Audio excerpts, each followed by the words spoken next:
Hello friends, welcome to the SP Sharma classes.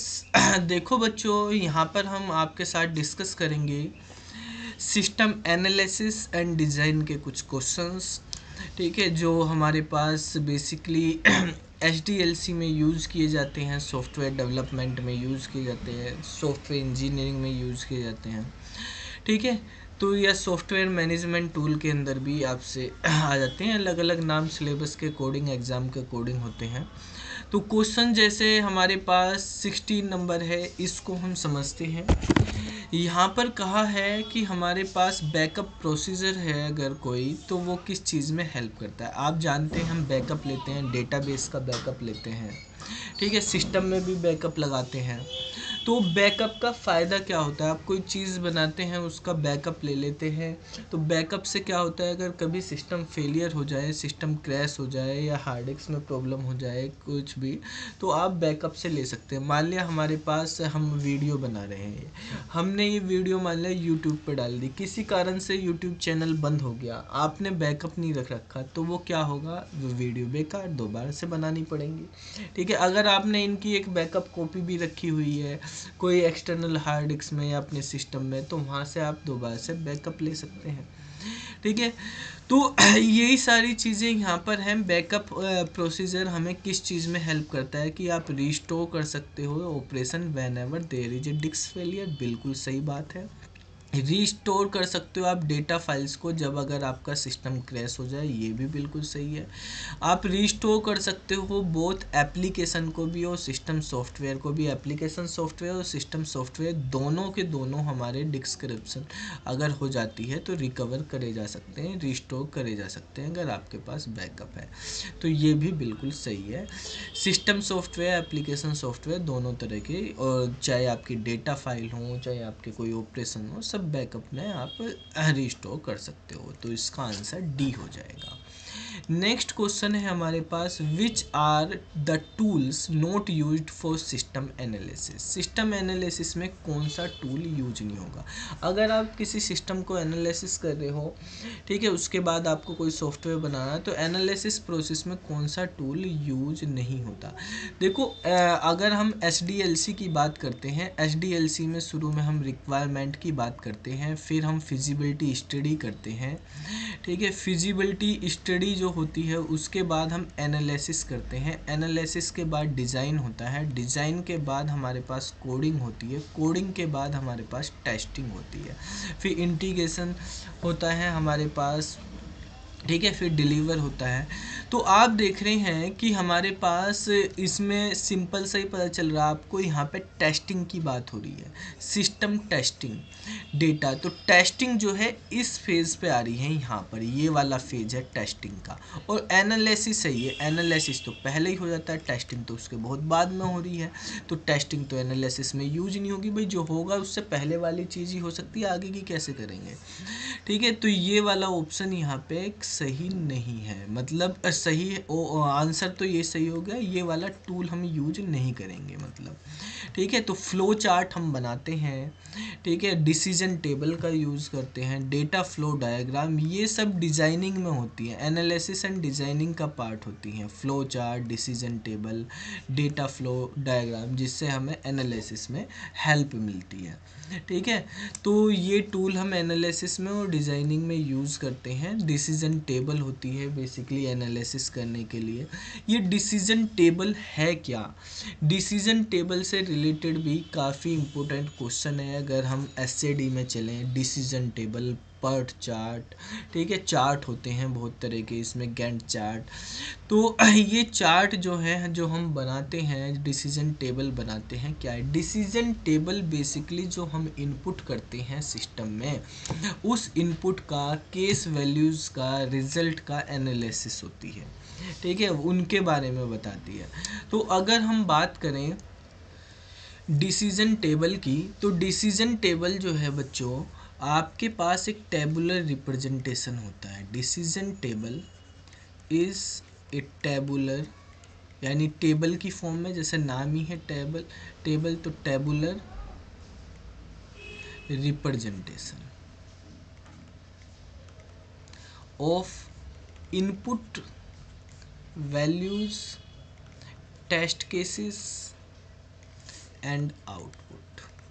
अब देखो एक एग्जाम्पल के थ्रू समझते हैं। मान लिया आपके पास एक वेबसाइट है और वेबसाइट पे आपने स्टार्टिंग में एक लॉगिन स्क्रीन बनाई हुई है जिसमें आप यूज़र आईडी देते हैं, ठीक है। यहाँ पे यूज़र आईडी इनपुट करवाएंगे, फिर पासवर्ड इनपुट करवाएंगे, ठीक है। और उसके बाद जो है आप यहाँ से लॉगिन करेंगे। तो अब क्या क्या यहाँ पे कंडीशन हो सकती है, इसके किस तरह से एनालिसिस करेंगे, क्या क्या टेस्ट केस बनेंगे इसमें। तो देखो भाई, केस हमारे पास यहाँ पे 4 बन सकते हैं, केस 1, केस 2, केस 3, केस 4। क्या क्या केस बनेंगे वो हम यहाँ पे अब देखते हैं चारों के। एक तो यूजर आईडी के से रिलेटेड केस होगा, एक हमारे पास पासवर्ड से रिलेटेड केस होगा, पासवर्ड चेक करें, और फिर हमारे पास जो है लॉगिन से रिलेटेड होगा कि लॉगिन बटन क्या है। तो देखो यूज़र आईडी अगर आपके पास आपने गलत लिख दी और पासवर्ड भी गलत लिख दिया तो आपके पास एरर आ जाएगी, आप लॉगिन नहीं। यहाँ पे मान लिया हम एक देते हैं ई फॉर एरर आ गया आपके पास, आप लॉगिन नहीं कर पाए। और अगर आपका सही है आईडी पासवर्ड तो आप जो है लॉगिन कर जाएंगे और आप होम पेज पे पहुँच जाएंगे। यहाँ पे मैं लिखता हूँ ई फॉर जो है एरर मैसेज, ठीक है। एरर मैसेज आ गया आपके पास, यानी आप लॉगिन नहीं कर पाए, नोट लॉगिन। और अगर आपने एच से हो गया मतलब आप लॉगिन कर गए, होम पेज पे पहुंच गए आफ्टर लॉगिन, सक्सेसफुल लॉगिन होने के बाद। तो अगर दोनों चीज़ें हमारे पास यहाँ पर क्या है, या तो हमारे पास फॉल्स होंगी मतलब गलत है यूज़र आईडी, या ट्रू होगी। यहाँ पे भी फॉल्स या ट्रू होगी, ये कंडीशन हम लेके चलते हैं।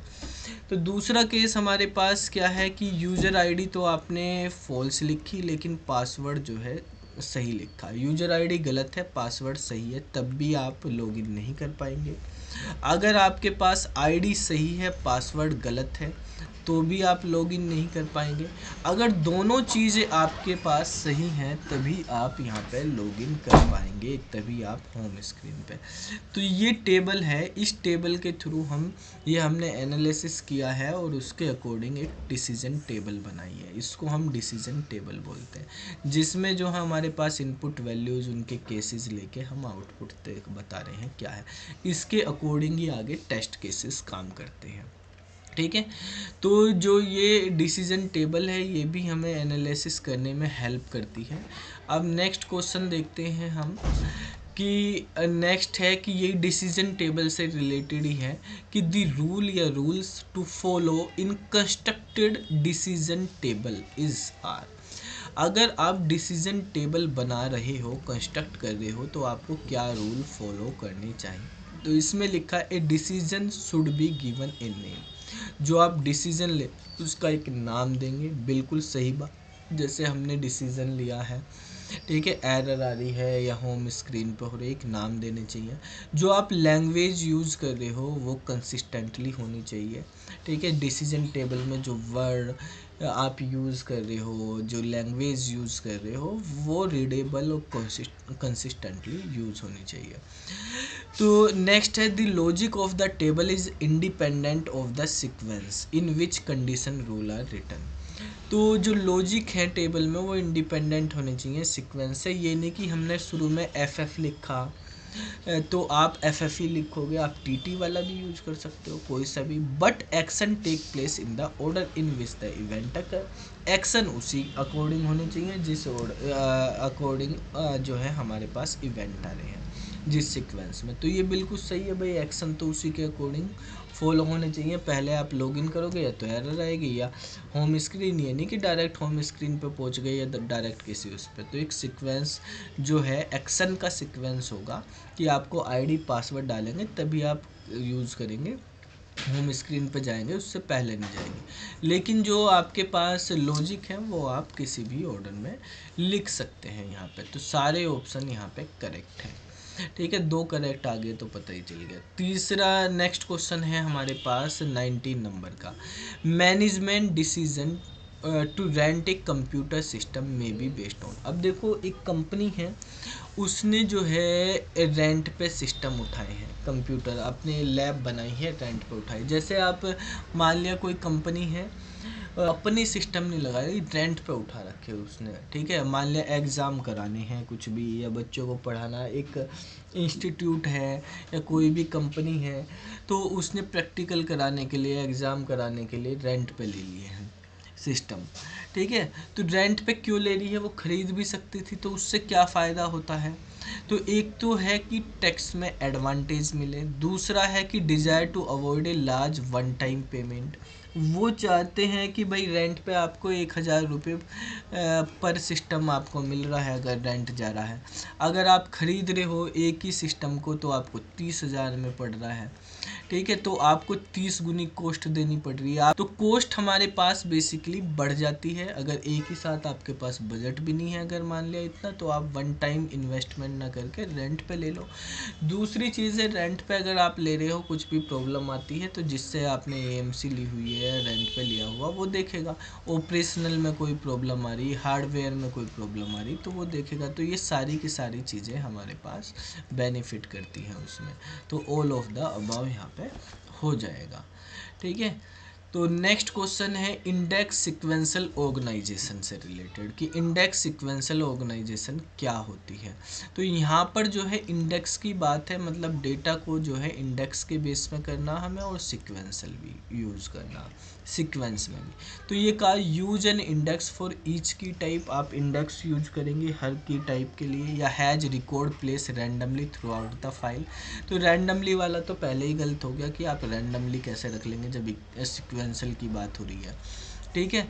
नेक्स्ट कहा स्टोर रिकॉर्ड सीक्वेंसली, ये बिल्कुल सही बात है कि रिकॉर्ड को सीक्वेंसली आप रखेंगे, लेकिन उनको एक्सेस करने के लिए इंडेक्स का यूज़ करेंगे। तो ये इंडेक्स सीक्वेंशियल का मतलब ये होता है कि रिकॉर्ड को सीक्वेंस है, जैसे एरे में सीक्वेंस में रखे हुए हैं, और इंडेक्स के बेस पे हम यूज़ करते हैं। नेक्स्ट में कहा है कि means storing record in contiguous block according to a key के अकॉर्डिंग रखनी है आपको। तो की के अकॉर्डिंग नहीं, इंडेक्स के अकॉर्डिंग हम रखेंगे। की डिक्शनरी में यूज़ होती है, इंडेक्स 01। देखो डिक्शनरी आपने पढ़ी होगी, लिस्ट पढ़ी होगी, लिस्ट या एरे। तो एरे या लिस्ट में सीक्वेंस वो यूज होती है, हमारे पास इंडेक्स होती है। डिक्शनरी में जो है हमारे पास की यूज होती है। तो की में कहीं पे भी हम डेटा रख की के अकॉर्डिंग फैच करते हैं, तो हमें फैच करना है इंडेक्स के अकॉर्डिंग। तो सी वाला आंसर करेक्ट हो जाएगा इसमें, ठीक है। तो बाकी क्वेश्चन जो है अगली वीडियो में डिस्कस करते हैं। इस वीडियो में इतना ही रखते हैं। हैप्पी लर्निंग, फिर मिलते हैं अगली वीडियो में, तब तक के लिए बाय बाय।